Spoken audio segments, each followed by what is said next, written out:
Aparece el tema de la eficacia del docente, que está unido al tema del rendimiento del estudiante y el resultado de las pruebas académicas. Y en eso sigue el fantasma que hemos tocado esta mañana, ¿cierto? Eso no es el único resultado, o sea, estamos tan centrados en el resultado, los estudiantes y nosotros, que el tema del proceso se nos ha ido diluyendo. Para los organismos del Estado y para los gobiernos, obviamente hay que presentar cifras, ¿no? La estadística, el tema de la cobertura en Colombia ha sido el tema de los últimos gobiernos, ¿cierto? Entonces, calidad asociado al tema de la cobertura, y hemos subido en cobertura. Pero si le preguntamos al país y a los resultados y a lo que somos, generalmente no está asociado con el tema de la calidad. Sigamos. La calidad en el marco de la equidad es lo que promueve la UNESCO. Entonces, ¿qué es equidad para la UNESCO? Que la calidad, que la educación esté a la mano de todos, y también entonces está asociado al tema de la cobertura. Y que combine una serie de condiciones para que los estudiantes alcancen los logros académicos. Entonces, factores asociados a la enseñanza, al aprendizaje de los estudiantes, al desarrollo cognitivo de los estudiantes, y al papel de la educación en la promoción de actitudes, valores, etc. Sin embargo, uno se pregunta si esto ha sido como parte de las grandes cosas que promueven los organismos internacionales, que promueven los gobiernos, ¿por qué tenemos sociedades como las que tenemos? Por ejemplo, la corrupción no es un tema solo de Colombia, es casi de todos los países del mundo. El tema de la violencia intrafamiliar, de la violencia que se da en las calles, de la agresión que incluso generamos nosotros mismos, incluso en el ámbito de la academia. Yo a veces digo, ¿cómo en la academia podemos ser tan agresivos? Y lo somos, porque también está la lucha por los puntos, la lucha por el reconocimiento, por la publicación, por el posicionamiento, por mantenerse en las instituciones educativas. Entonces, ¿cómo generar unas alternativas que nos permitan pues, dar los rendimientos que nos piden, pero que también mantengamos esa claridad frente a lo que tenemos que hacer como maestros? Esa es como la gran pregunta que genera la lectura de todas estas posturas asociadas a la calidad de la educación. ¿Cómo como maestros, en ejercicio de un pensamiento crítico, podemos generar un punto de encuentro y de equilibrio entre todo eso que nos demanda la exterioridad y lo que nosotros tenemos que hacer en el salón de clase? Porque mi preocupación muy grande últimamente ha sido que por estar pendientes de publicar en revistas indexadas, por estar pendientes de hacer no sé qué más cosas, se nos ha olvidado que lo fundamental y la razón por la cual estamos aquí son los estudiantes. Y que también tenemos, porque uno también tiene que ser sensato en la vida, o sea, uno no va a poner en riesgo su estabilidad laboral, ¿cierto? Uno tiene que encontrar cuál es el punto. Yo lo encontré algún día, o sea, yo lo que aprendí es que uno tiene que hacer todo enfocado, me explico. Si yo tengo un tema de investigación, tengo que hacer que esos temas de investigación conecten con lo que yo hago en la clase. Y en esa medida todo lo que yo produzco puede convertirse en investigación de alto nivel que pueda publicar, etcétera. Lo que no puedo hacer como maestro es, por un lado, preparar la clase, por el otro lado, hacer la investigación y por el otro lado, hacer otra serie de actividades, porque no lo vamos a lograr. O sea, no somos los superhéroes que van a lograr todo eso. Entonces, creo que hay que enfocar y hay que comprometer a los estudiantes también con esos procesos que nosotros desarrollamos. Bueno. Hay otros organismos, L'Oréal y UNESCO, que plantean algunos factores asociados a la educación como la pertinencia, la equidad, la eficacia y la eficiencia y la relevancia. El tema de la pertinencia es algo que siempre también nos ha preocupado mucho, sobre todo la educación superior, ¿cierto? ¿Cómo ofrecer programas pertinentes? ¿Qué es un programa pertinente? Ellos plantean que la pertinencia es el respeto y consideración por las características específicas de los estudiantes. Si uno lo pone en el ámbito más macro de una oferta de programas, un programa pertinente sería aquel que responde a las necesidades de las comunidades, de las regiones y de los países. Y hay un punto fundamental para las dos: cómo ser pertinente en el salón de clase y cómo ser pertinente con ofertas de programas en educación superior, por ejemplo. Para que yo pueda ser pertinente, tengo que tener conocimiento del estudiante o de lo que necesita la sociedad, ¿cierto? O sea, no puedo hacer algo que diga soy pertinente con si desconozco lo que el otro necesita, llámese estudiante, llámese comunidad, etc. Eso implica, sobre todo para nuestro país, y ese es un llamado también como para los maestros de las universidades, que debemos hacer investigación sobre lo que es nuestro país y lo que nuestro país necesita. Y no solamente reducidos a investigaciones de mercado, que es lo que hacemos habitualmente cuando vamos a hacer un programa, ¿cierto? Hacemos estudio de mercado. ¿Quiénes se van a matricular en esto? Ayer tenía una discusión con alguien y yo decía, seguimos empeñados en ofrecer programas que todo el mundo ofrece. Y claro, es inevitable porque tú tienes que competir, incorporarte, etc. Pero la pregunta es, ¿a nuestro país no le harán falta otro tipo de programas? ¿Será que todos necesitamos ser administradores de empresas, abogados o ingenieros? ¿O tal vez el mercado del país está saturado de esas profesiones? Incluso de profesiones que si uno ve todas las catástrofes ingenieriles de los últimos días, uno dice, tenemos un montón de ingenieros. ¿Qué tan buenos son esos ingenieros, cierto? Entonces, tal vez lo que necesitemos sea investigar qué es lo que realmente necesita nuestro país y qué es lo que realmente necesitan estos profesionales para competir en estas condiciones, porque uno podría arriesgar hipótesis y decir, de pronto nuestros ingenieros están muy preparados en los cálculos, etcétera, pero desconocen cómo investigar los terrenos. Y tal vez eso sea muy importante. Cuando uno aborda el tema de Hidroituango, dicen que muchas familias fueron desplazadas antes de todo este proceso. Nadie se enteró de eso, ¿cierto? O sea, no nos enteramos de lo que pasa con nuestro país. Entonces, ¿dónde está el papel de las universidades en torno a la pertinencia? ¿Cuál es nuestro papel como investigadores frente a todo esto que sucede en el país y que obviamente tiene que ver incluso con los profesionales que estamos formando? Y con el tema de formar pensadores críticos, ¿no? ¿Qué es formar un pensador crítico? Es alguien que conoce las realidades en las que está, identifica sus problemáticas, procura plantear soluciones a esas problemáticas y eso implica una serie de variables y de conocimientos multidisciplinares.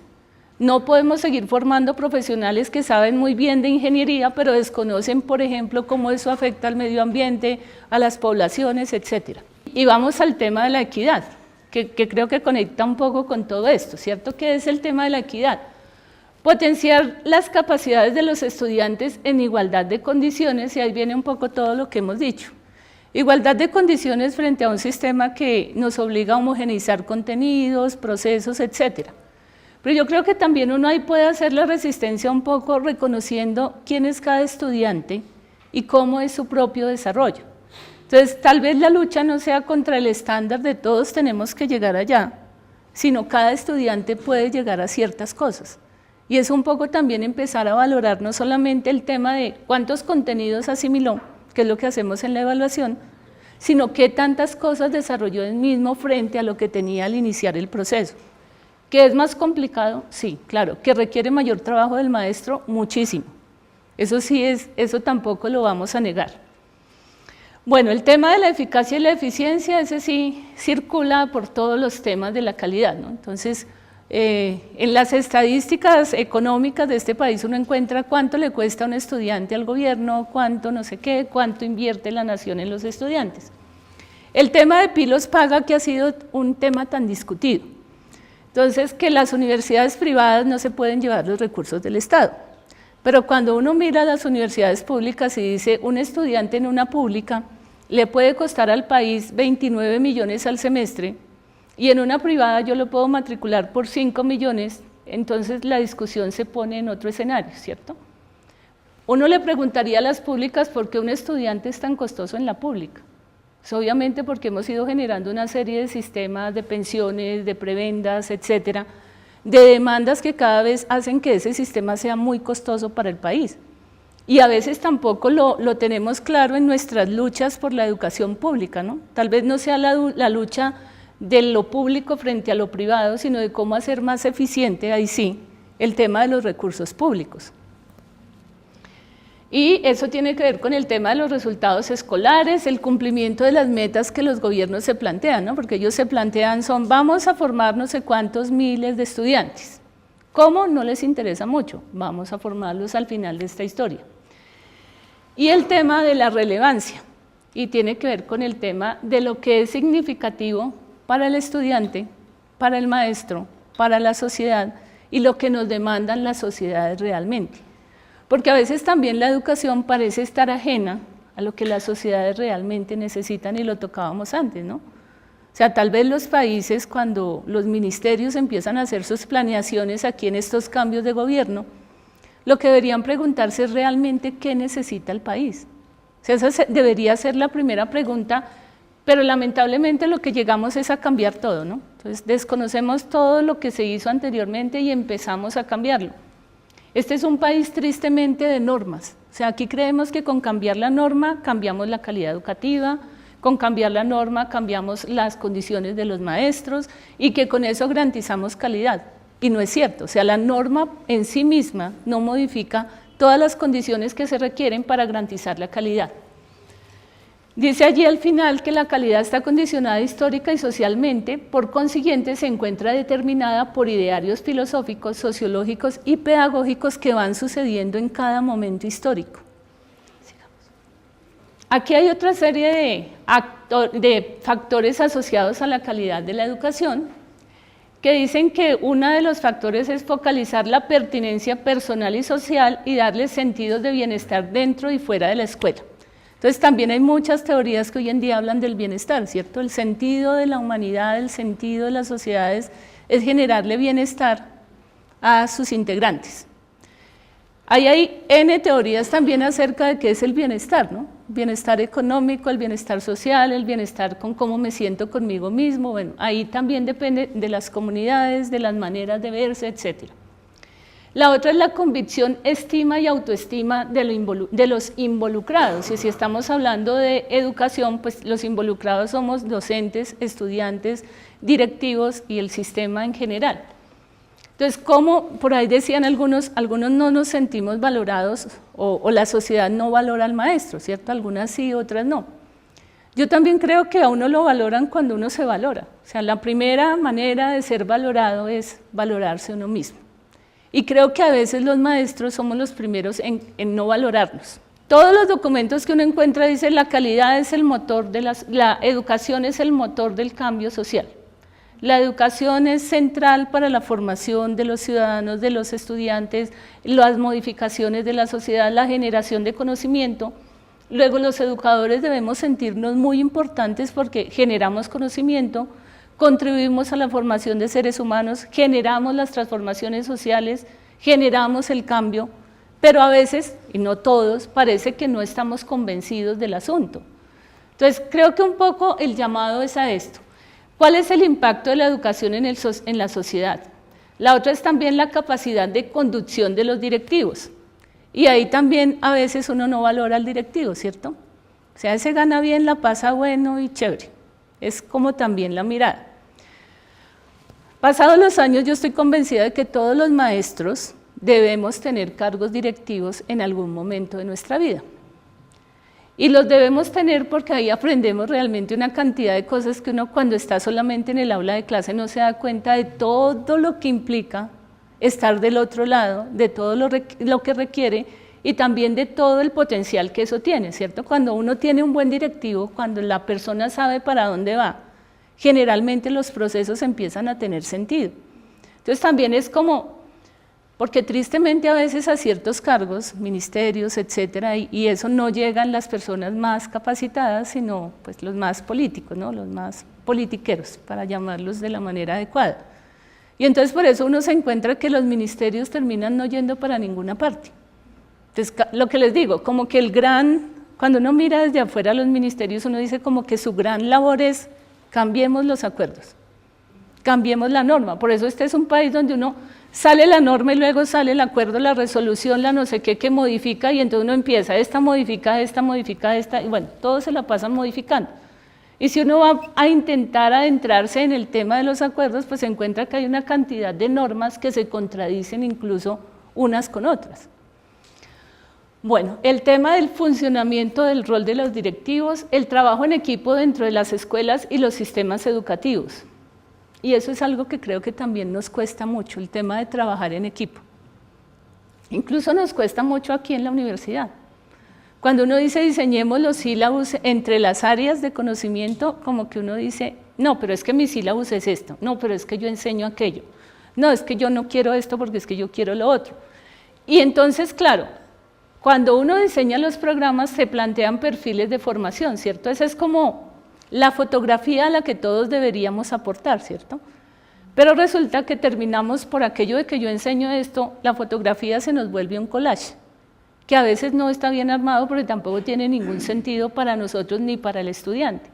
Entonces, un poco también el llamado que se hace desde el tema de la calidad educativa es, cuando todos sabemos para dónde vamos y trabajamos en pro de eso, habitualmente también el resultado es el que esperamos. Pero cuando cada uno de nosotros trabaja por algo distinto, pues al final de la historia nos pasa lo que está pasando. ¿Por qué los profesionales no salen como esperamos que salgan? El tema del lasallismo en la universidad no es solamente el departamento de formación lasallista, o sea, no es un contenido, el lasallismo ni siquiera es un contenido, o sea, no es un tema aunque enseñemos historia del lasallismo y haya mucha gente que escriba sobre esto, el lasallismo creo yo que es una forma de vida y eso implica que todos estemos comprometidos y convencidos del asunto y que en nuestras actitudes y comportamientos cotidianos evidenciemos esas formas de ser lasallista. Solamente así, pues al final de la historia, para el estudiante tendrá sentido ser lasallista. Creo que lo logramos, también creo que ayer vieron en autoevaluación que lo que valoran los empleadores de los estudiantes de la universidad es que son honestos, disciplinados, trabajadores, etc. Les falta el liderazgo, dicen algunos otros. Entonces también hay que pensar qué les está faltando, ¿no? O sea, porque por un lado lo estamos logrando. Entonces, ¿qué nos falta también en el tema de la formación como líderes, etcétera? Bueno, el tema del currículo. Vuelvo al currículo. El currículo debe ser algo pensado y organizado, porque también cuando a veces hacemos las famosas redimensiones curriculares, nos reunimos y peguemos ahí todo, ¿no? Entonces, lo que yo siento es que es una lucha porque yo quede en la foto, o sea, yo tengo que quedar ahí. Mi nombre de mi materia que yo siempre he dado tiene que quedar ahí. Pero no nos preguntamos si el nombre de mi materia que yo siempre he dado, de cara a este momento, tal vez ya no se necesite. O sea, tal vez no, uno también tiene que ser consecuente y si ya no se necesita, pues hay que reinventarnos, hay que aprender otras cosas, hay que enseñar otras cosas, hay que imaginarnos de manera distinta allí. Hay que hacer alianzas entre la sociedad y la escuela, dicen allí, pero yo creo que es sobre todo para las universidades, o sea, no es solamente un criterio de calidad, porque también hoy en día todo se nos está reduciendo a las condiciones de calidad, ¿no? Eso no aparece allí solamente porque sea una condición y esté organizada en un decreto, sino porque se requiere que las universidades estén atentas a lo que sucede en la sociedad. Y que también nos nutramos de lo que pasa allí, de las investigaciones, de las comunidades, de lo que sucede en los territorios. La cantidad, calidad y disponibilidad de materiales, la pluralidad y la calidad de las didácticas y la formación y calidad de los docentes. Y yo en eso sí creo que La Salle hace mucho por la formación de los maestros, o sea, creo que es de las universidades que más le invierte y está convencida de eso. Y creo que eso es algo que al final de la historia, cuando hacen los procesos de autoevaluación, se evidencia. O sea, los estudiantes valoran la calidad de sus maestros, no solamente en los títulos, sino en lo que somos en nuestro ejercicio profesional y en nuestro ser como seres humanos. Sigamos. Bueno, entonces, ¿cuál es el desafío de la profesión docente en la sociedad en esta famosa sociedad del conocimiento? Entonces, lo que ellos plantean inicialmente es, pues, como qué es la sociedad del conocimiento y qué es eso de la economía del conocimiento y cuáles son como las demandas que se le requieren a la educación superior. Implica que nosotros contribuyamos al mejoramiento de la ciencia, la tecnología, la generación de innovación y de conocimiento de punta y también a la formación de personas que contribuyan a que las sociedades se desarrollen.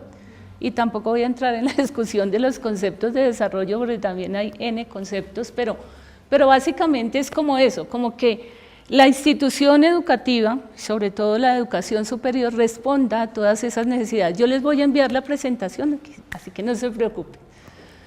Bueno, y en el centro de todo, que no se toca mucho, pero está en el centro de todo, está el docente, ¿cierto?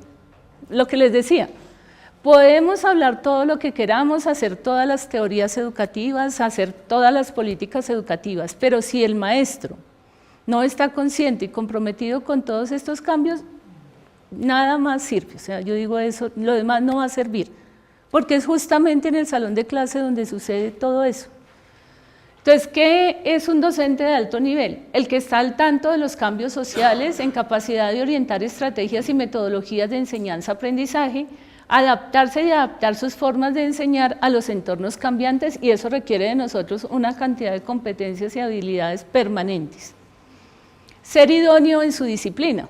Y yo digo que esta es la profesión más demandante de todas. O sea, si queremos agregar cosas a nuestra autoestima, ahí está. O sea, otro profesional aprende cosas técnicas y con eso él se defiende en la vida. Nosotros tenemos que ser muy fuertes en lo técnico, pero además ser muy fuertes en el tema de lo educativo, que también ha sido un problema asociado a la calidad de la educación. Muchos maestros no son maestros. O sea, muchos profesionales de otras áreas disciplinares llegan a la educación pues por diferentes alternativas, unos por vocación, pero sin formación. En eso ha intervenido mucho la política educativa, ¿no? Entonces cada vez se le exige al maestro tener formación en pedagogía. Sin embargo, y esa ya es otra pregunta que debemos hacernos las facultades de educación o quienes formamos en maestrías y en posgrados en educación, y es ¿qué tanto estamos formando en esos profesionales? Porque a veces lo que hacemos es historia de la educación e historia de la pedagogía, y tal vez eso no sea lo que desarrolla esas habilidades y competencias que requiere un maestro que proviene de otro ejercicio profesional. Ser un pedagogo eficaz, organizador del trabajo en equipo, cuidando el equilibrio psicológico y afectivo de sus alumnos, la integración social, su formación sexual. O sea, nosotros somos psicólogos, antropólogos, acompañantes espirituales, o sea, tenemos que ser todo. Y entonces uno se pregunta cómo logro todo eso, ¿cierto? Si tampoco hay una formación tan integral que incluso a quienes hemos sido formados como maestros no nos han dado todo eso. Y sin embargo tenemos que irlo desarrollando. Yo creo que tampoco es un tema de si hacemos o no hacemos más posgrados o si tenemos o no tenemos títulos en educación, sino también como una actitud permanente de investigación. Vuelvo a lo mismo, hoy en día todo está a la mano, ¿no? Entonces, como ser un pedagogo, pues hay que leer de pedagogía, hay que leer de cognición, hay que leer de cómo funciona la mente del ser humano, pero no solo su mente, sino también su espíritu, su comportamiento, sus emociones. Porque nosotros no trabajamos con algo, trabajamos con una complejidad. O sea, en el ser humano está todo interconectado y nosotros tendríamos que trabajar sobre eso. Pensar y explicitar sus objetivos educativos. Yo también cada vez estoy más convencida de que uno cuando prepara una clase tiene que hacerlo como cuando prepara el superexperimento en el laboratorio, de esos experimentos súper peligrosos en los que si agregas una gotica más sabes que explotará, ¿cierto? ¿Por qué lo digo? Porque a veces cuando vamos a la clase no somos conscientes primero de que como maestros tenemos que saber cuál es el perfil de formación al que estamos apuntando. Primero. Segundo, ¿qué papel cumple mi materia en ese perfil de formación y de cara al plan curricular?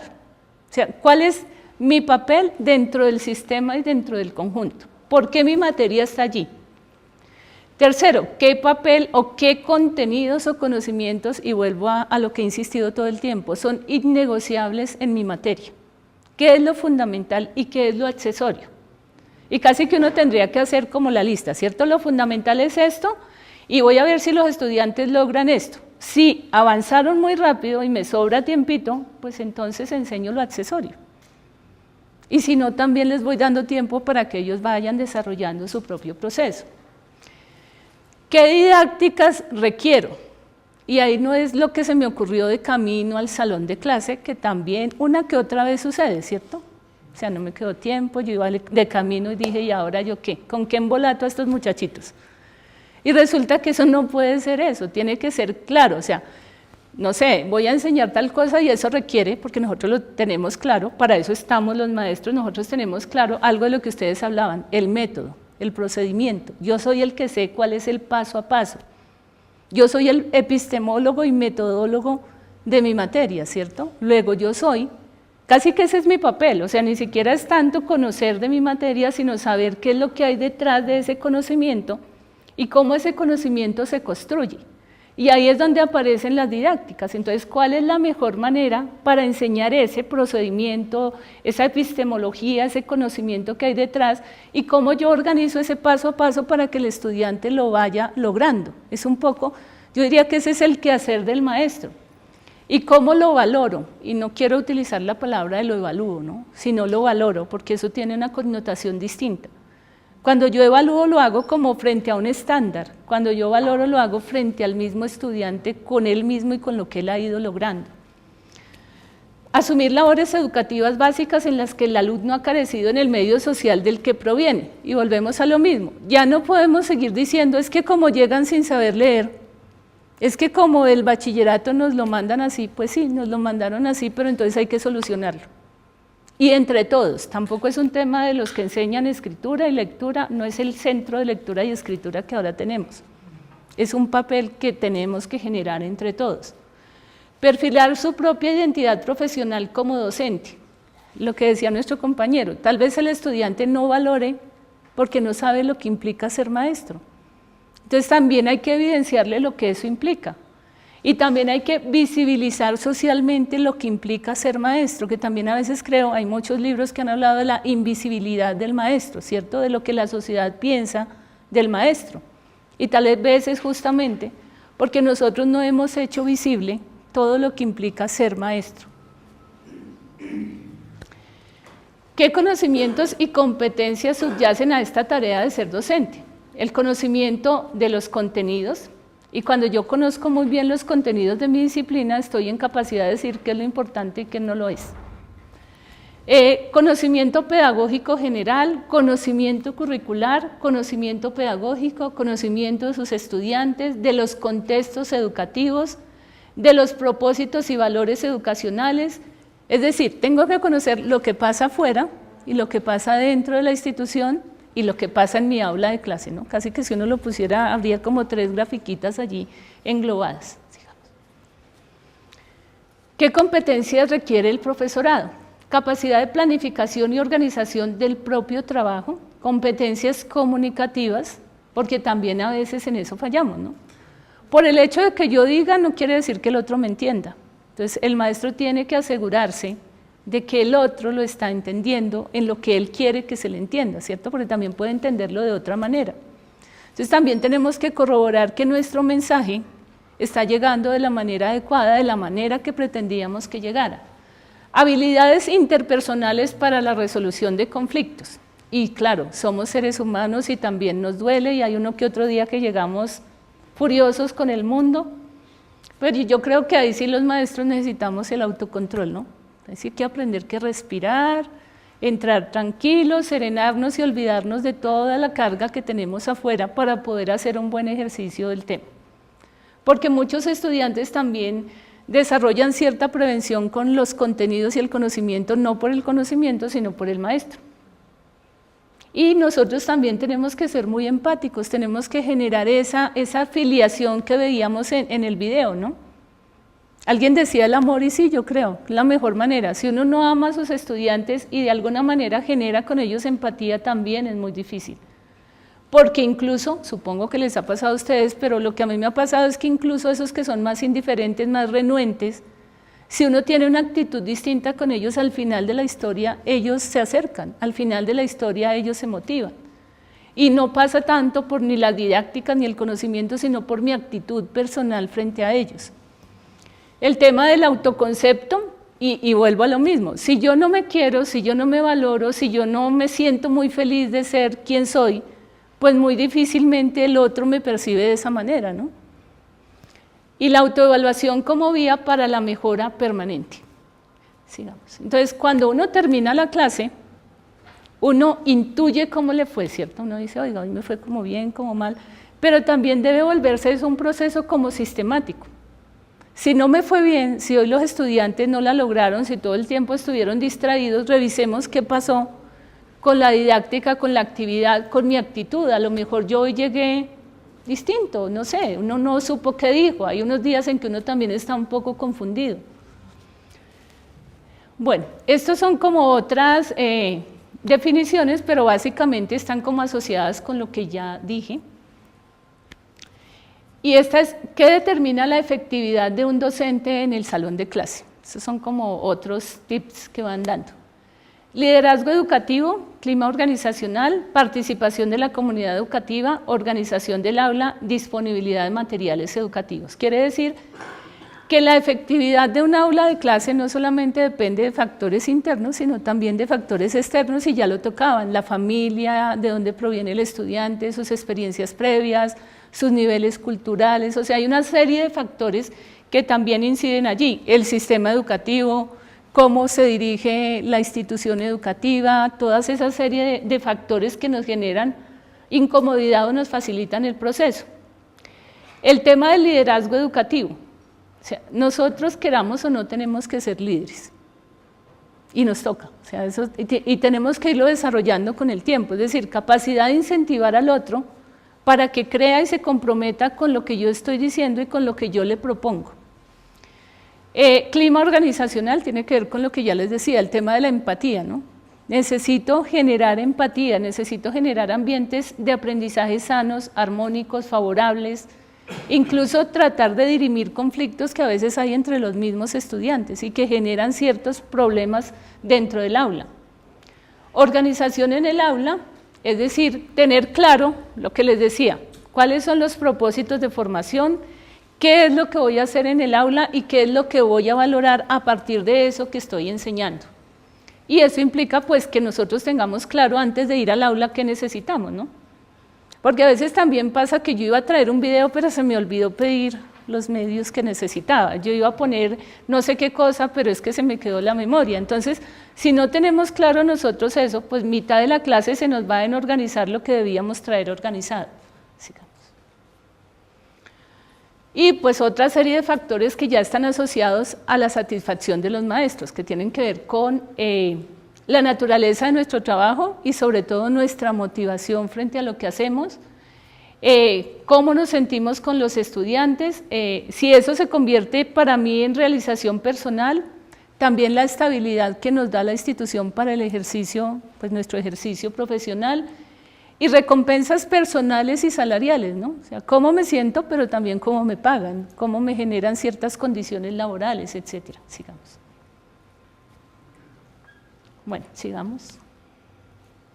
Bueno, este modelo pedagógico o esta gráfica salió como resultado de un proyecto de investigación que hicimos ya hace 2 años con algunos países, en España, en México y Colombia, para indagar cuáles eran como las prácticas lasallistas, o sea, qué era lo que hacía que algo fuera distinto a otro modelo pedagógico. ¿Qué había de distinto en un modelo pedagógico lasallista que no tuvieran otras instituciones educativas? Trabajamos con 14 instituciones en diferentes países y al final de la historia, pues recogimos esto. El centro de la razón de ser del modelo pedagógico de la educación lasallista en el mundo es que trabajamos en comunidad y por asociación. En comunidad es que trabajamos en procura de un propósito común, ¿cierto? Común, unidad. Y por asociación es que no solamente la educación lasallista es competencia o es responsabilidad de los hermanos cristianos, sino que es responsabilidad de todos y cada uno de nosotros, que no sé cómo, tampoco lo sé porque tampoco creo que haya como un paso a paso para que seamos lasallistas. No sé si nuestra compañera que sabe más de lasallismo hay un paso a paso. Realmente leer el contexto para saber qué proceso pedagógico adelantar. Exactamente. Y de alguna manera, no sé si les ha pasado a ustedes, pero a mí se me ha pasado, no sé en qué momento uno termina siendo lasallista. O sea, en qué momento termina uno convencido de que esto tiene razón de ser y que el tema de la fraternidad y del acompañamiento valen la pena y que realmente eso construye al final de la historia un profesional distinto. Por eso les digo, si a mí me lo preguntan, ¿hubo un paso a paso? No sé. Pero sí sé que en algún momento todos terminamos siéndolo. ¿En qué lo digo? Cuando uno hace, por ejemplo, comparativos entre los estudiantes de La Salle y otros estudiantes, encuentra que los estudiantes de La Salle tienen ciertos comportamientos y los maestros también. O sea, somos más respetuosos, más fraternos, un poco más solidarios, pues con sus variantes normales en lo humano, pero hay ciertos compromisos que vamos desarrollando. Entonces, eso fue saliendo como en todas las indagaciones que hicimos con maestros, con directivos, con estudiantes, con familiares. Otro tema que tiene que ver con los principios, el tema de la gratuidad, no solamente no es porque se regale la educación, sino porque tratamos de que la educación que se ofrezca sea de la mejor calidad, independiente de si los costos son o no son muy altos. El tema de una escuela que atiende los signos de los tiempos y de los lugares, entonces Clara lo decía.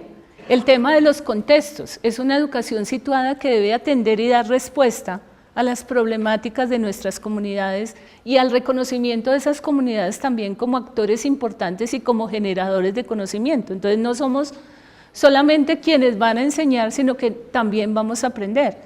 Y un poco eso se evidencia en las investigaciones que hacemos, ¿cierto? En nuestras investigaciones uno nota que no es como voy a ir a utilizar a la comunidad, a aprender de ellos, sino que aprendo con ellos, pero también debo dejar un legado en ellos. Una escuela en función de la integración social, una escuela incluyente y equitativa y una escuela que funciona bien, que es uno de los principios del fundador, ¿no? Que la escuela vaya siempre bien era uno de sus grandes lemas.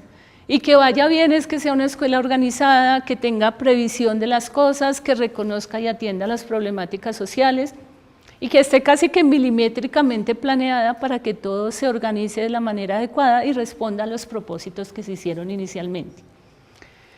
Los valores que se promueven, la responsabilidad, la superación personal, la creatividad, la justicia, la convivencia, la fraternidad, la interioridad, la trascendencia, la fe, la fraternidad y el celo. Digamos que obviamente hay variantes en diferentes proyectos educativos de estas instituciones, pero digamos que lo que fue más recurrente fue este tema. El tema del maestro, hermanos entre sí y hermanos mayores para los jóvenes que educan.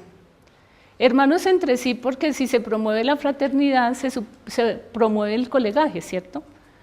Que trabajemos en equipo, que seamos capaces de construir proyectos comunes, que podamos acordar el tema de si vamos a hacer los sílabos iguales o no, pasa por este tipo de cosas.